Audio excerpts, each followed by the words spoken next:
네, 이항영의 딱 이겁니다. 7월 14일, 오늘 실버데이라고 합니다. 사랑하는 이에게 은반지를 끼워주는 날이라고 하는데 우리 사랑하는 시청자분들에게 저희가 은반지만큼 가치 있는 정보를 드리겠습니다. 저 말고 이분이요. MTN 이항영 전문위원 오셨네요. 위원님 어서 오세요. 네, 안녕하세요.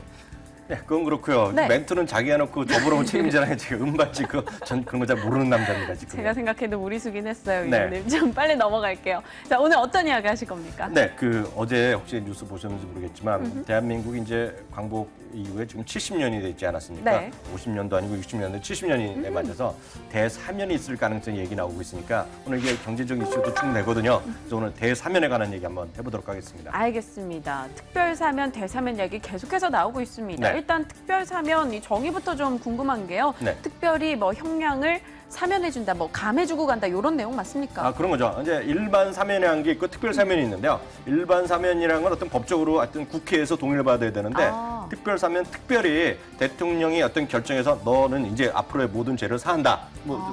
교회나 이런 데서 하지 않습니까? 네. 사하면 이제 끝나는 거거든요. 그러니까 여기도 나와 있지만 형을 언도받은 특정 범죄인에 대해서요. 국가원수, 대통령이죠. 국회의 동의 절차 없이 자신의 특권으로 형의 전무나 일부를 소멸시키거나요. 네. 형을 선고받지 않은 사람의 공소권을 소멸시키는 제도인데 약칭 특사라고 이렇게 우리가 흔히들 얘기한 것이 바로 특사다라고 이해하시면 되겠습니다. 한마디로 뭐 너의 죄를 사하노라 요건데요. 네, 바로 그렇게 이해하시면 되겠죠. 갑자기 1년 반 만에 이렇게 특별 사면을 하겠다라고 나선 이유가 있을 것 같아요. 무슨 배경이 있습니까? 가장 중요한 거 앞서도 말씀드렸다시피 광복 70주년이란 거 이렇게 그렇죠. 돼야 되고요. 광복 70주년 만나서 국가 간의 뭐 대통합 그리고 경제 발전 이런 쪽에 이제 일단 뭐라 그럴까 일단 이슈가 일단 맞춰져 있다라고 보셔야 될 것 같고요. 네.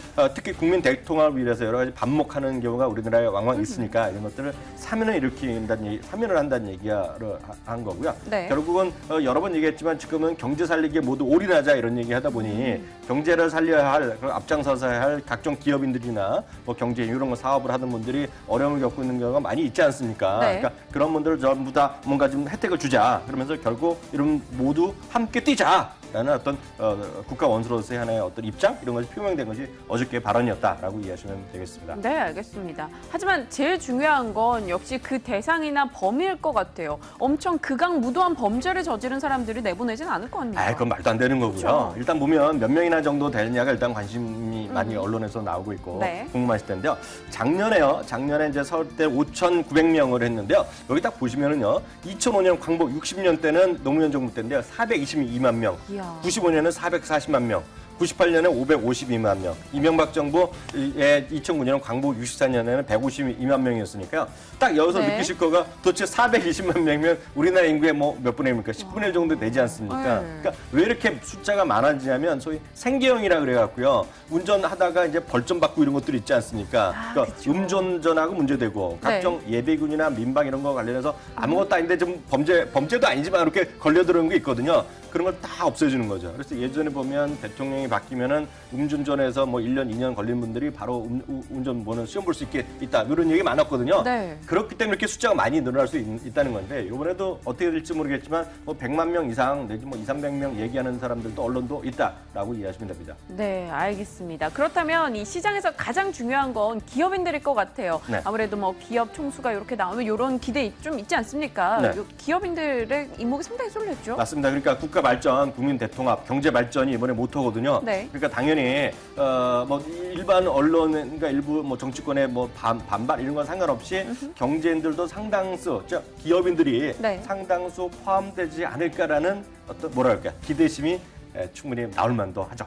그럼 정확히 구체적으로 누구인지가 궁금해집니다. 네. 기대가 가장 많이 몰리는 사람들, 뭐 김승현 회장 혹은 뭐 최태원 회장 이런 사람들 좀 포함될 것 같아요. 그렇죠. 현재 복역 중이잖아요. 복역하다가 나온 뭐 집행유예로 나온 사람들이 있거든요. 이런 사람 특히 확정된 기업인이 우선 고려가 될 것 같습니다. 네. 재계 인사 중에서 얘기가 나왔던 대로요. 여기 최태원 SK 회장이 네. 지금 형기를 절반 이상 살고 있고요. 또 동생이 최재원 SK 부회장 형제가 같이 들어 있고요.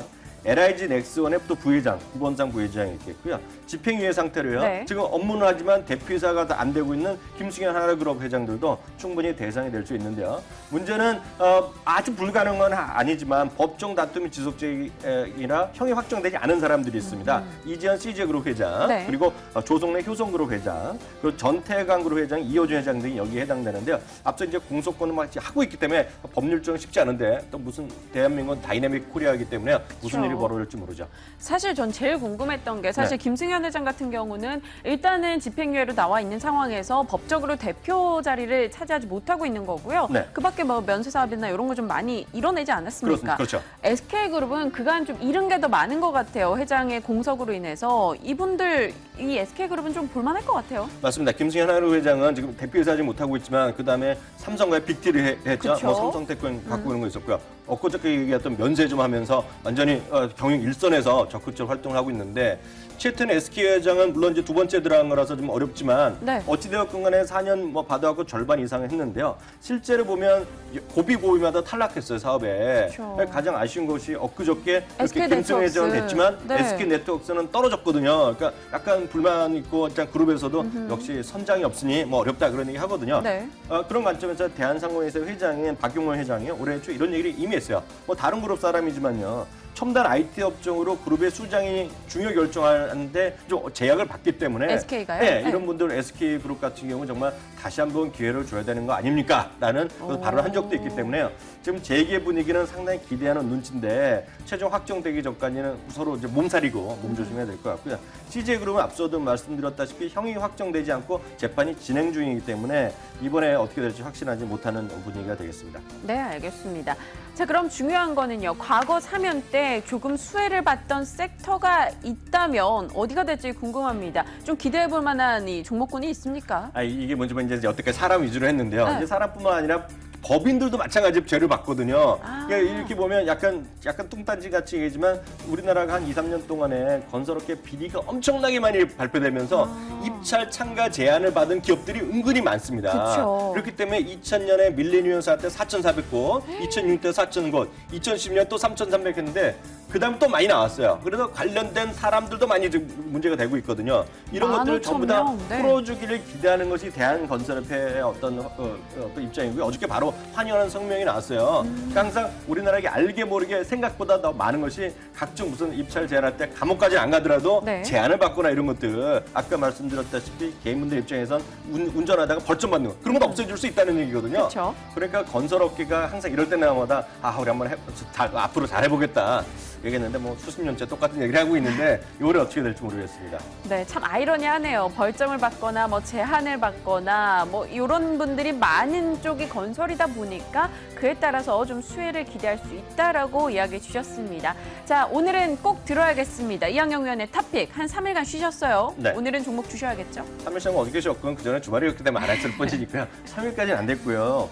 일단은 계속 얘기하지만 요번에 하여튼 그 사면에 가장 관심의 꽃은 SK그룹이다. SK그룹 최태원 회장이 과연 나올 수 있을지 나올지 모르겠는데 네. 그렇게 됐을 경우에 SK그룹의 최상단은 역시 SKCNC 합병하면서 SKCNC가 최상단이 될 거고요. 그러면 네. 그룹 수장으로서 역할의 재부각이 기대된다는 보고 있고요. 오늘 많이 떨어진 거 SK 그 네트워크스가 뭐 며칠 안에 떨어졌다 오늘 좀 반등 시도하고 있거든요. 아마 네. 거기에도 그런 기대감이 있을 거라고 보고 있고요. 특히 면세점 사업은 이번에 이제 탈락했지만 얼마 전에 있었던 하반기 경기대책 때 기회가 되면 내년도 이후에 또 허가된다 그랬거든요. 어허. 그러니까 언제라도 기회가 또 있다고 보고 있기 때문에 SK 네트워크스 그리고 SK하이닉스도 여러 가지 글로벌 환경 대중 같이 흘러내리고 있거든요. 네. 어찌되었건 최태원 회장이 만약에 풀려나면 SK그룹의 단기적인 어떤 모멘텀은 충분히 있지 않을까라는 것이 제 시각이다. 이렇게 거기까지 말씀드릴 수 있겠습니다. 네, 알겠습니다. 광복 70주년 기념의 특별 사면 관련해서 저희 오늘 이야기 나눠봤습니다. 그 가운데 앞으로 좀 기대해 볼 만한 탑픽 종목으로는 SKCNC 확실히 골라주셨으니까요. 참고하고 대응해 보도록 하겠습니다. MTN 이항영 전문위원 수고해 주셨네요. 말씀 고맙습니다.